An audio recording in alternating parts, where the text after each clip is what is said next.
दोस्तों जिस दिन का इंतजार था वो आखिरकार आ ही गया, यानी कि आपका अपना डिज्नी प्लस डे। हालांकि नाम में डिज्नी है तो मावा की भी चीज़ें दिखाई देंगी क्योंकि मावा स्टूडियोज एक तरीके से उसके अंडर आता है। यहाँ पे हम लोग को डिज्नी की भी कई मूवीज़ दिखाई दी है, लेकिन उसके बारे में अभी हम लोग बात नहीं करेंगे। यहाँ पे बीते कुछ दिनों में काफ़ी बातें चल रही थी कि क्या होगा, कौन सी अनाउंसमेंट आएगी, क्या टीजर ट्रेलर दिखाई देंगे। तो अभी मेरे हिसाब से सब कुछ तो रिवील नहीं हुआ है, यानी कि अभी काफ़ी दिन बचे हुए हैं या फिर क्या काफ़ी घंटे जिसमें बहुत कुछ होना बाकी है। लेकिन हम लोग बात कर लेते हैं जो अभी करंटली अब तक रिवील हो चुका है वो क्या है, क्योंकि दोस्तों आप लोग तो जानते हैं जब एंड आएगा तो एक ही वीडियो में इतना सब कुछ कवर नहीं हो पाएगा। दोस्तों कंप्लीट वीडियो को स्टार्ट करने से पहले आप लोग कर दीजिए वीडियो को लाइक और कमेंट करके बताइए कि आपके हिसाब से कौन एक अल्टीमेट सुपर हीरो है जिसकी अगली पार्ट आनी चाहिए, चाहे वो जिस भी मल्टीवर्स का हो। यहाँ पे आयरन मैन है, कैप्टन अमेरिका की थॉर या फिर हल्क भी हो सकता है, उसकी तो अभी सोलो मूवी भी आनी बाकी है ठीक तरीके से। साथ ही साथ जो लोग मेरे चैनल पर नए मेरे चैनल को सब्सक्राइब करके हमारी कॉमिक बुक टॉक्स फैमिली का हिस्सा बन जाइए। तो दोस्तों हम लोग शुरुआत करते हैं बिल्कुल नई अपडेट से। अब सबसे पहले हम लोग बात कर लेते हैं यहाँ पे guardians of the Galaxy holiday special. दोस्तों ये वो टाइम होगा जब ये वॉल्यूम 3 से पहले आएगी, जहाँ पे बताया जाएगा कि आखिरकार गार्डियंस की लाइफ में क्या चल रहा है। और यहाँ पे हम लोग को इसका ड्यूरेशन भी पता चल गया है जो कि है ऑलमोस्ट 40 मिनट्स का, यानी कि अगर आप लोग कोई मार्वल टीवी सीरीज देखते हैं तो उसका एक एपिसोड मान के चलिए ये उतने टाइम की है, जो कि काफ़ी ठीक है यार। क्योंकि मूवीज़ के हिसाब से अगर मूवी 2 से 3 घंटे की होती है और ये हॉलीडे स्पेशल है तो 40 मिनट का हो रहा है, तो हम लोग को काफ़ी कुछ पता चल जाएगा कि वॉल्यूम 3 में क्या होने वाला है। इन सब के अलावा दोस्तों यहाँ पे एक और अपडेट आई है जो कि है एंटमैन क्वांटममेनिया से। जैसे कि अगर हम लोग बात करें एंटमैन पार्ट 1 और 2 की, तो यहाँ पे जो मूवी का टोन था वो कॉमिक रिलीफ था। यहाँ पे हर बात पे कॉमेडी होती थी और स्कॉट लैंग का कैरेक्टर ही ऐसा है। लेकिन इस बार ये कंफर्म हुआ है जो क्वांटममेनिया होगी वो थोड़ी डार्कर टोन में होगी, यानी कि मूवी सीरियस वे में चली जा सकती है।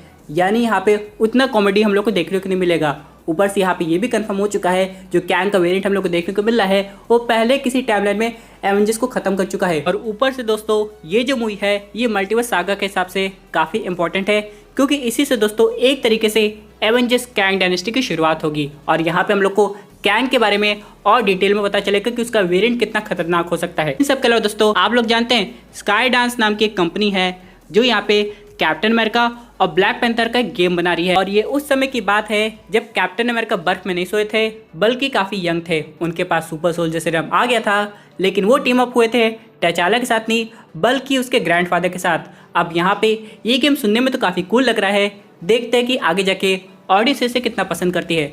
इन सब के अलावा दोस्तों डेयरडेविल की टीवी सीरीज का एक नया लोगो देखने को मिला है जो कि कंफर्म करता है कि इस पे काम तो शुरू हो गया है, लेकिन अभी तक हम लोग को इसका टीजर ट्रेलर नहीं दिखाई दिया है। हालांकि यहाँ पे अभी ट्रेलर की लिस्ट आना तो बाकी है, यहाँ पे सिर्फ मैं लोगों की बात कर रहा हूँ।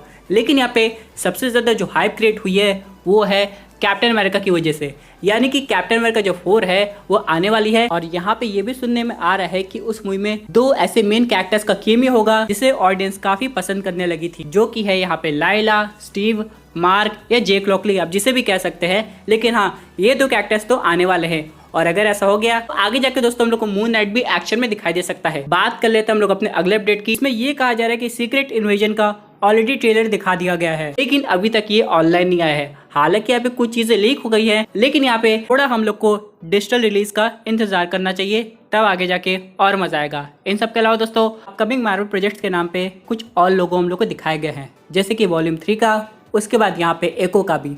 लेकिन अगर हम लोग बात करें टीजर ट्रेलर की तो मुझे लग रहा है अभी बहुत जल्दी हम लोग को वॉल्यूम 3 का मेन ट्रेलर दिखाई देगा, क्योंकि यहाँ पे जेम्स गन ने पहले कहा था वो इस ट्रेलर में कोई भी जल्दीबाजी नहीं करना चाहते और वैसे भी उनका आखिरी मार्वल प्रोजेक्ट होगा, यानी इसके बाद वो शायद हम लोग को मार्वल स्टूडियोज़ में कोई भी मूवी डायरेक्ट करते हुए नहीं दिखाई देंगे। और ये एक चीज़ और कंफर्म करती है शायद इसके बाद हम लोग को वॉल्यूम 3 का अगला पार्ट भी नहीं दिखाई देगा, यानी कि ये एक तरीके से ट्रिलॉजी का अंत है। सुनने में तो काफ़ी दुख हो रहा है, लेकिन हाँ ये एक सच्चाई है। अब यहाँ पे पीटर जेसन क्विल के एक्टर से पूछा भी गया था जिनका नाम क्रिस प्रैट है कि आगे का क्या प्लान है, तो उन्होंने कहा कि मल्टीवर्स सागा आने की वजह से यहाँ पे कुछ भी हो सकता है। भले वॉल्यूम 3 इस यूनिवर्स में खत्म हो गई है, लेकिन यहाँ पे मल्टीवर्स में काफ़ी पॉसिबिलिटी है आज वो लोग वापसी कर सकते हैं। लेकिन जरा अगर आप लोग लोगों पे ध्यान देंगे तो ये ब्राउन कलर का है। जैसे कि आप लोग को याद होगा जब वॉल्यूम 1 आई थी तो उसका लोगो भी ब्राउन था, लेकिन यहाँ पे ग्रूट की डेथ हो गई थी और वॉल्यूम 2 में जो लोगो था वो ब्लू कलर का था।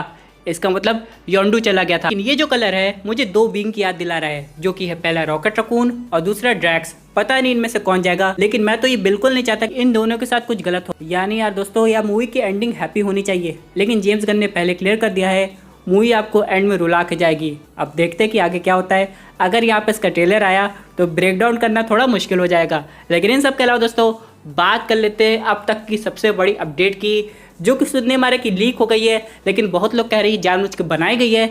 अगर आप लोग ये फोटो देखेंगे तो यहाँ पे लिखा हुआ है द मल्टीवर्स सागा। उन सब के बाद यहाँ पे काफ़ी फोटो और दिखाई गई है, बगल में फैंटास्टिक फोर का भी लोगो है।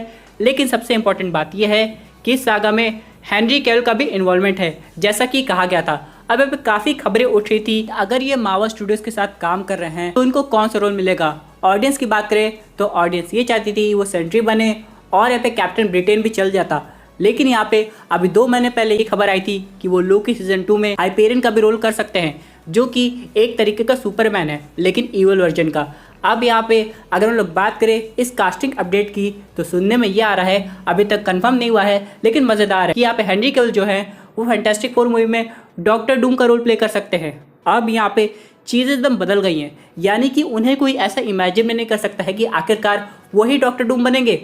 यानी कि दोस्तों वो जो कैरेक्टर है वो इतना इंपॉर्टेंट है कि एवेंजर्स सीक्रेट वॉर मूवी एक तरीके से उसी पर डिपेंड होगी। अगर आप लोग कॉमिक बुक पढ़े होंगे तो हाँ, कैंग डायनेस्टी के बाद ही सीक्रेट वॉर आ रही है, वो भी उसी ईयर में। लेकिन यहाँ पे डॉक्टर डूम का जो रोल है वो काफ़ी इंपॉर्टेंट हो जाता है। और अगर इतने बड़े रोल को, जो कि थेनोस के बराबरी का है, उसे हेनरी कैविल प्ले करते हैं, वो भी विलन के रूप में, तो यहाँ पे ऑडियंस के होश उड़ने वाले हैं। इन सब के अलावा ये तो बस शुरुआत है दोस्तों, अभी तो बहुत सी अनाउंसमेंट बाकी है।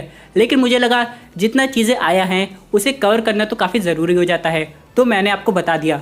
लेकिन बात करें कल की अपडेट की तो आप लोग को यहाँ पे शी हल्क का मिड सीजन ट्रेलर भी देखने को मिला होगा, जो कि काफ़ी इंटरटेनिंग है। यानी कि उसे अपना ऑफिशियल कॉस्ट्यूम भी मिल गया है और यहाँ पे डेयर डेविल की भी एंट्री हो गई है। यानी दोस्तों आधा सीजन खत्म हुआ, अब आगे जाके और मज़ा आने वाला है। लेकिन इन सब के अलावा अभी तक हम लोग को उस ट्रेलर में हाल की झलक नहीं दिखाई दी है। हालांकि हम लोग अबॉमिनेशन को देखे हैं, लेकिन सुनने में तो ये आ रहा है कि हल्क हम लोग को आखिरी के कुछ एपिसोड में वापस आते हुए नजर आएगा। और अगर ऐसा हो गया तो इनकी और अबॉमिनेशन के बीच में जो बात होगी वो काफ़ी कमाल की होगी। लेकिन आखिरकार वो सकार पे क्यों गया था, इसका जवाब अगर ऑडियंस को मिल जाए तो और मज़ा आ जाएगा। लेकिन आप लोग सोच रहे होंगे मैंने एक मेन कैरेक्टर की तो अभी तक बात ही नहीं की, जो कि है अपना स्पाइडरमैन। जब यहाँ पे D23 का प्रमोशन हो रहा था तो यहाँ पे हम लोग को स्पाइडरमैन की फोटो भी दिखाई दी थी। यहाँ पे पॉसिबिलिटी बन रही है कि अभी जो आज रात में अनाउंसमेंट होने वाली है उसमें भी उसका कुछ हम लोग को रिलेटेड दिखाई दे। क्या पता स्पाइडरमैन 4 की भी अनाउंसमेंट हो जाए। हाँ, भले वो सोनी की प्रॉपर्टी है, लेकिन आप लोग तो जानते हैं जो डील हो गई है इस पर डिज्नी प्लस ऐप पे भी सब स्पाइडरमैन मूवीज आ गई है। तो दोस्तों ये थी amazing update related Disney plus की अपकमिंग प्रोजेक्ट से। आई होप आपको वीडियो पसंद आई होगी। वैसे आपकी क्या व्यूज इस पर्टिकुलर टॉपिक पे अपनी व्यू जरूर कमेंट कीजिए। और दोस्तों अगर आप ऐसे सुपर हीरो कंटेंट एंजॉय करना चाहते हैं तो हमारे चैनल को सब्सक्राइब करके हमारे सुपर हीरो फैमिली का हिस्सा बन जाएगा।